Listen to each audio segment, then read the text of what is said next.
Shri colonel ഡിന്നി നോക്കൂ, ഇവിടെ ഇപ്പോൾ ഇന്ന് രാജീവ് ചന്ദ്രശേഖർ പറയുന്നുണ്ട് ഈ അന്വേഷണം കുറ്റപത്രം പോലും സമർപ്പിക്കാതെ പ്രതികൾ രക്ഷപ്പെടുന്ന പുറത്തേക്ക് വരുന്ന ഒരു സാഹചര്യമുണ്ടെന്ന്. സ്വാഭാവിക ജാമ്യം എന്ന് പറയുന്നത് ഒരു കുറ്റകൃത്യത്തിൽ നിന്നുള്ള വിടുതലല്ല എന്നത് അദ്ദേഹത്തിന് അറിയാം. അപ്പോഴും അദ്ദേഹം ആരോപണം ആ നിലയിൽ ഉന്നയിക്കുകയാണ് ചെയ്തിരിക്കുന്നത്. LDFനെയും UDFനെയും ഒരുപോലെ പ്രതിരോധത്തിലാക്കിക്കൊണ്ട് ഈ വിഷയം തങ്ങളുടെ ഒരു സുവർണ അവസരമാക്കാനുള്ള ശ്രമമാണോ BJP ഇപ്പോൾ ഇതിൽ നടത്തുന്നത്? നോക്കൂ മാഡം, ഇതിനകത്ത് നേരത്തെ എന്നെക്കാട്ടി മുന്നേ സംസാരിച്ച ബഹുമാനപ്പെട്ട സക്രിയ ജോർജ് സർ, അതിനകത്ത് എനിക്ക് തോന്നുന്നു അദ്ദേഹം വളരെ ഫാക്ച്വലി കറക്റ്റ് ആയിട്ടുള്ള കാര്യവും വളരെ ടെക്നിക്കൽ ആയിട്ടുള്ള കറക്റ്റ് ആയിട്ടുള്ള കാര്യവും നമ്മളെ പോലുള്ള ഭക്തജനങ്ങൾ കേൾക്കാൻ താല്പര്യമുള്ള കാര്യമാണ് അദ്ദേഹം പറഞ്ഞത്. എന്തുകൊണ്ട് ഈ SITയുടെ ഇൻവെസ്റ്റിഗേഷൻ കറക്റ്റ് ആയിട്ട് പോകുന്നില്ല? അതിനകത്ത് ഞങ്ങൾ എന്തെങ്കിലും ഗോൾഡൻ അജണ്ടയാണോ എന്നല്ല. നമ്മളിവിടെ ഞാൻ ഉൾപ്പെടെയുള്ള ആളുകൾ നമ്മൾ ഇതിനകത്ത് ഒരു ഭക്തജനങ്ങൾ എന്നല്ലെങ്കിൽ വിശ്വാസികൾ എന്നുള്ള നിലയിൽ നോക്കുമ്പോൾ ഒന്ന് നോക്കൂ ഇവിടെ എന്താ സംഭവിക്കുന്നത്. 4 മാസത്തോളമായി ഈ SIT ഫോം ആയിട്ട് വന്നു. ആ SIT ബഹുമാനപ്പെട്ട ഹൈക്കോടതിയുടെ മേൽനോട്ടത്തിൽ തന്നെ നടക്കുന്ന ഒരു SIT ആണ്.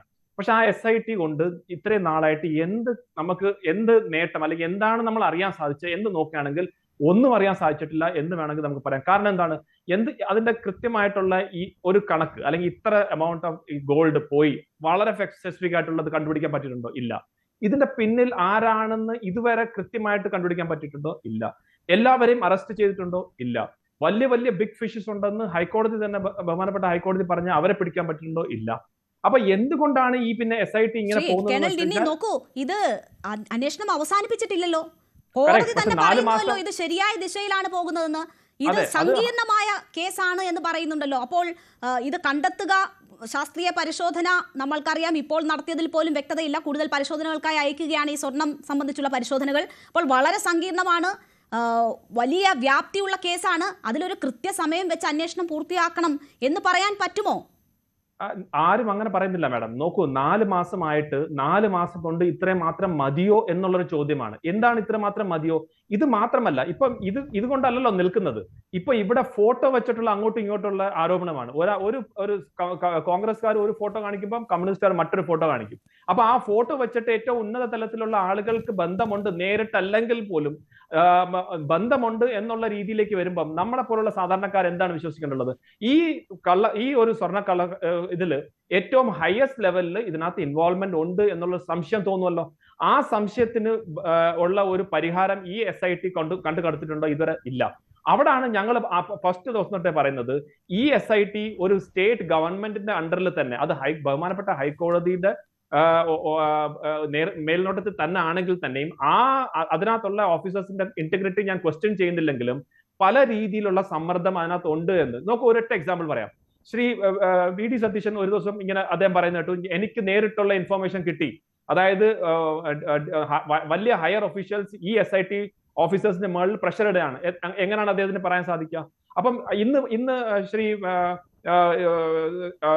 അടൂർ പ്രകാശ് പറയാണ്, ഞാൻ അവിടെ നിന്ന് ഇറങ്ങുന്ന സമയത്ത് മേളിൽ നിന്ന് നിർദ്ദേശം ഉണ്ടായിരുന്നു, അവിടെ എന്നെ പിടിച്ച് അവിടെ ഈ മാധ്യമങ്ങളുടെ മുമ്പിൽ കൊണ്ടുവന്ന്, അതായത് വലിയ രീതിയിൽ ഞാനും ഉണ്ണികൃഷ്ണൻ പോറ്റിയുമായിട്ട് നിന്ന് സംസാരിച്ചു എന്നൊക്കെ ഉള്ള രീതിയിലുള്ള നരേറ്റീവ് സൃഷ്ടിക്കാൻ നടന്നു. അപ്പൊ ഇങ്ങനെ പറയുമ്പോൾ രണ്ട് ഭാഗത്തുള്ള ആളുകളും ഇതുപോലത്തെ ആരോപണങ്ങൾ പറയുന്നുണ്ട്.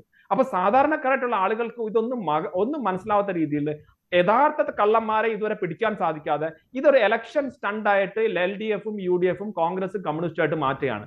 ഒരു ഭാഗത്ത് ഇത് ഞങ്ങളല്ല ചെയ്തത്, മറ്റവരാണ് ചെയ്തതെന്നുള്ള രീതിയിലേക്കും, മറ്റവർ ഇതല്ല ഞങ്ങൾ മാത്രമല്ല അവരും ഉണ്ട്. ഇപ്പൊ ഒരു പേര്, ഒരു കോൺഗ്രസിന്റെ ഏറ്റവും ഉന്നതരായിട്ടുള്ള പേര് പറഞ്ഞാൽ അത് അവര് അസംബ്ലി വരെ നടക്കാൻ സമ്മതിക്കത്തില്ല. ഇപ്പുറത്തെ ഭാഗത്ത് നിന്ന് എന്തെങ്കിലും പറഞ്ഞാൽ മറ്റത്. അപ്പൊ അങ്ങോട്ടും ഇങ്ങോട്ടും പറയാതെ എന്താണ് യഥാർത്ഥത്തിൽ കള്ളക്കന്മാരെ പിടിക്കാൻ പറ്റത്തെന്നാണ് ഞങ്ങൾ ചോദിക്കുന്നത്. ഇപ്പോൾ കേന്ദ്ര ഏജൻസികൾ അന്വേഷിക്കുന്ന EDയോ CBIയോ ഒക്കെ അന്വേഷിക്കുന്ന കേസുകൾ താങ്കൾ എടുക്കൂ. കൃത്യസമയത്ത് കാര്യങ്ങൾ നടക്കുന്നുണ്ടോ? ചില അന്വേഷണങ്ങൾ എവിടെ ഏത് നിലയിൽ എന്ന് പോലും പറയാൻ പറ്റാത്ത സാഹചര്യങ്ങളുണ്ടല്ലോ.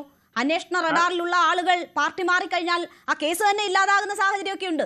മാഡം, അത് വേറൊരു സബ്ജക്റ്റ് ആണ്, വേറൊരു ടോപ്പിക് ആണ്. മാഡം എന്നെ വിളിക്കും, നമുക്ക് അതിന്റെ ടോപ്പിക് മാറ്റാം. നമ്മൾ ഈ ഒരു ബാലൻസിംഗ് ആക്ട് അന്വേഷണ ഏജൻസികളാണല്ലോ. ഏതെങ്കിലും അന്വേഷണ ഏജൻസി കൃത്യസമയത്ത് 3 ദിവസം കഴിഞ്ഞു, എവിടെ എന്താണ് വ്യക്തത എന്നതാണല്ലോ താങ്കൾ ചോദിക്കുന്നത്. ഇത് ഏതൊക്കെ അന്വേഷണങ്ങൾക്ക് ബാധകം എന്നതാണ് ഞാൻ ചോദിച്ചത്.